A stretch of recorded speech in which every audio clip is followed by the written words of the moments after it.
Firstly, let me say it's great to be sharing a platform with a proper journalist, because we've been definitely let down in this country by journalists. And so let me start really by paying tribute to you, Deepa, for your tireless work in Julian's behalf. And of course, the Julian Assange Defence Committee too, who've been relentless in fighting Julian's corner from the very start. People like Emmy Butlin, who we've heard from already, Clara Campos, and of course Fidel Neves, the former consul at the Ecuadorian embassy. They've demonstrated what solidarity really means. Look, I'm sure we'd all agree here that Julian Assange is an inspiration to the world and a role model for others to follow. But let's be clear, he's been betrayed by this country, betrayed by the politicians on both sides of the House of Commons chamber, betrayed by the journalists who work for the corporate media, and betrayed by a judicial system that serves the interests of war criminals and corporate crooks instead of the interests of justice. Julian's treatment by the British establishment is nothing short of an international outrage. It's brought shame on our country. And of course, it's being done, let's remember, it's being done in our name, because we're supposed to live in a democracy, aren't we? So it shames all of us too. But I object and I reject the system that's incarcerated a journalist for telling the truth, for exposing sickening war crimes and corporate corruption. How dare Dominic Raab accuse China of gross and egregious human rights abuses when that's precisely what his government's doing to Julian Assange? The hypocrisy is absolutely breathtaking, and I'm sick to death of listening to ministers castigating countries like Russia, China and Iran when they're either unwilling or incapable of getting their own house in order here in Britain. And what about the leader of the official opposition? Sir Keir Starmer. As a knight of the realm, he's a pillar of the establishment. And when he was the director of public prosecutions, he did his level best to get Julian extradited to Sweden on trumped-up charges. And I've got to say, I'm very sad that even Jeremy Corbyn said he didn't object to the attempted extradition to Sweden. And the right-wing Labour MP, Stella Creasy, positively revelled in the feeding frenzy. She even persuaded more than 70 parliamentarians to sign a letter to the Home Secretary in April 2019. 56 of these characters were Labour MPs and peers, and 9 others had recently resigned the Labour whip to join the ill-fated Change UK, otherwise known as the Funny Tinge Party.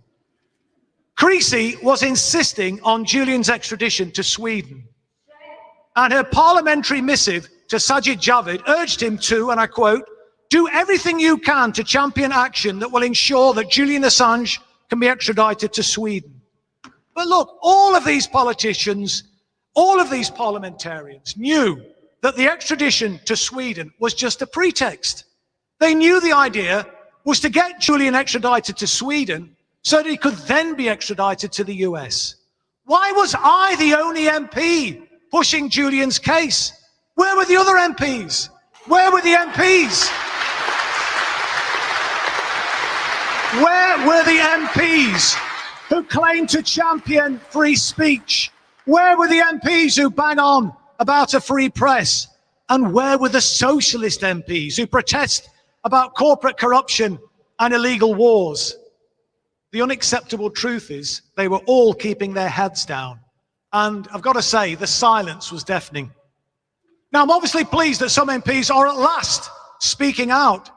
I just wish that senior figures like Jeremy Corbyn, John McDonnell and Richard Bergen had used their positions when they were shadow ministers to plead Julian's case.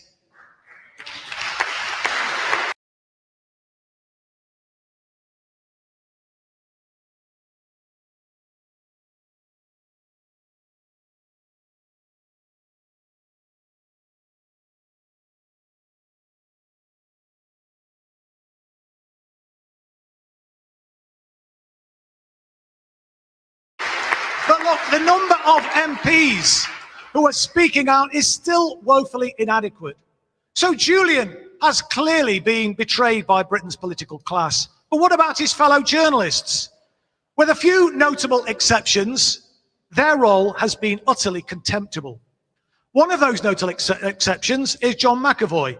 He's an investigative journalist who writes for publications such as Declassified UK and The Canary.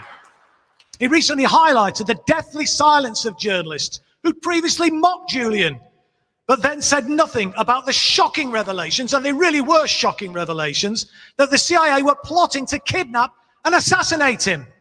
Apparently, Mike Pompeo wanted revenge after WikiLeaks published the Vault 7 files in 2017.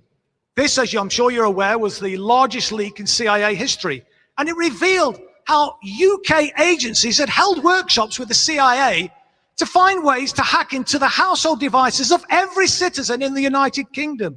Why didn't the Fourth Estate call out this clear abuse of power?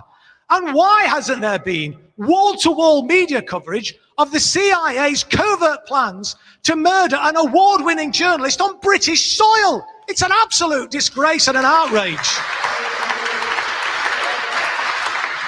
I mean, you know, it's astonishing, isn't it, that it's hardly been mentioned by the corporate media. And when John McAvoy was looking into the coverage of Julian Assange earlier this month, he discovered that the BBC, which has one of the world's most read news outlets, had only mentioned it once. And that was on the Somali language section of the BBC website. Of course, the story did appear a couple of times in The Guardian after it first broke, although to put that into perspective, the week after Alexei Navalny was reportedly poisoned by the Russian government, The Guardian published 16 separate stories on the issue, including video reports and opinion pieces. But stories that embarrass Western intelligence services are invariably played down or ignored altogether by the corporate media. Thankfully though, independent outlets like Declassified UK, The Canary and The Grey Zone still have some journalistic integrity. The independent media are the only ones who are still prepared to pick up the cudgels on our behalf. And it was The Grey Zone that first provided the evidence of a CIA-linked proposal to kidnap and poison Julian in May 2020. And of course, it was a similar tale we've just heard when, in June this year, a key prosecution witness admitted that his entire testimony against Julian was false. Now, that was an explosive revelation. Yeah, the corporate media has hardly given it any coverage at all. Anyone who doubted the corporate media's role as a mouthpiece for the establishment must have surely been disabused of those doubts by the way in which Julian's case has been reported. These corporate media hacks have brought their profession into total disrepute. They prove themselves to be nothing more than stenographers for the security services. Fearless journalists, they ain't. And here's just a few examples of the ridiculing reportage to which John McAvoy was referring. Now, it's almost 4 years since The Guardian's James Ball claimed, and I'm quoting him now, the only barrier to Julian Assange leaving Ecuador's embassy is pride, apparently. He also said that Julian was unlikely to face prosecution in the United States.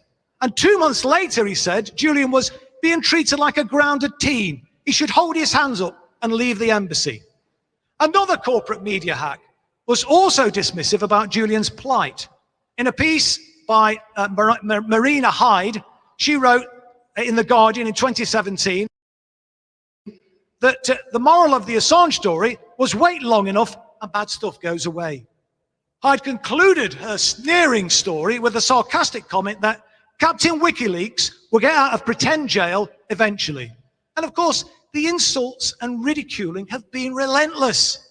When Julian sought political asylum in 2012, Suzanne Moore said this, "I bet Assange is stuffing himself full of flattened guinea pigs. He really is the most massive turd." And let me quote what she said in an article for the New Statesman after Julian was arrested in 2019.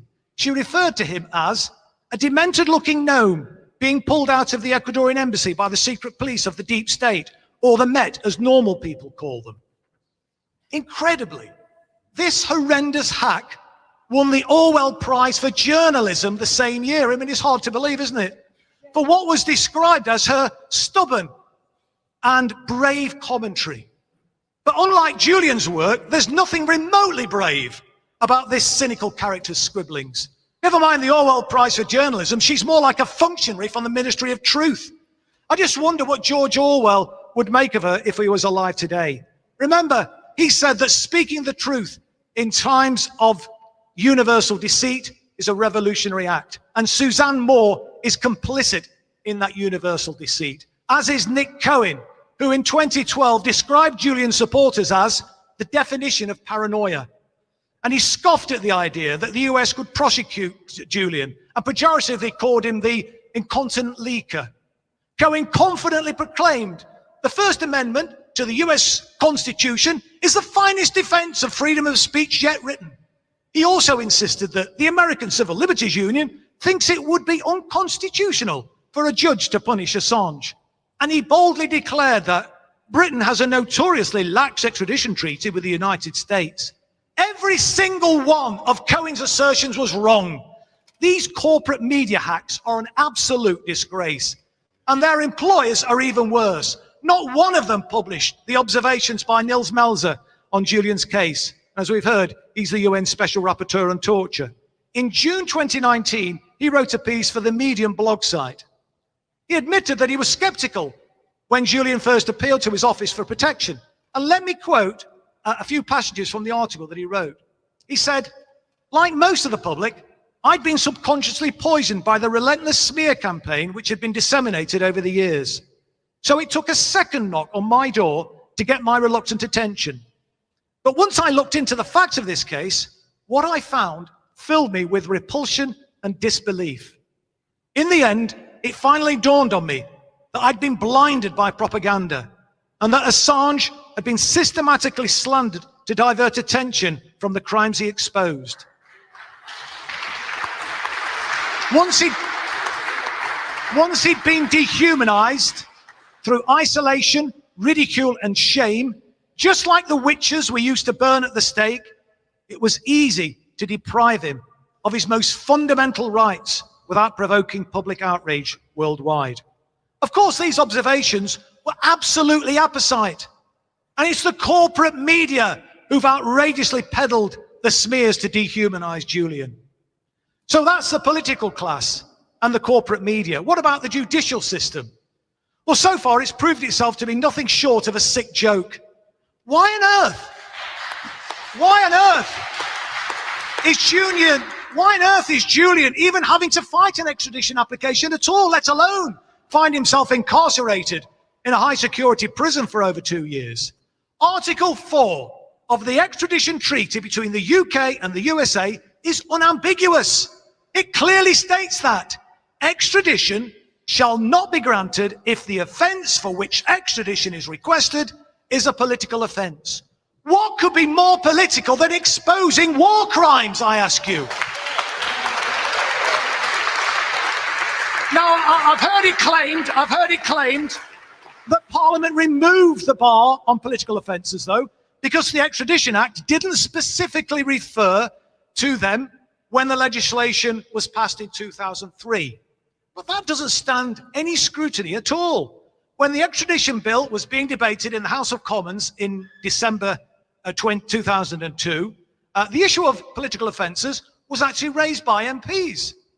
And the government's response was absolutely unequivocal.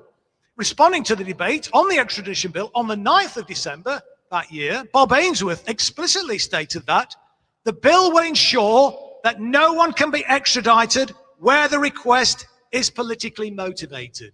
So I ask you, what the hell is going on? It's as plain as a pikestaff, as far as I'm concerned, that the system that Julian's fighting is completely rotten to the core.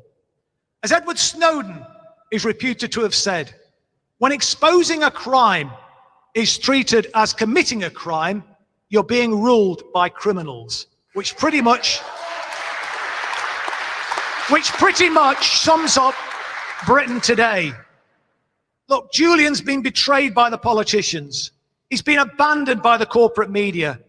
And so far, he's been unjustly treated by the judiciary. But we, the people, are Julian's last line of defense. and failure is not an option. With the world standing on the brink of climate catastrophe and the AUKUS deal raising tensions with China, the need for fearless journalism has never been more important. So let's make one hell of a stink tomorrow to show the court that the British people say, free Julian Assange now!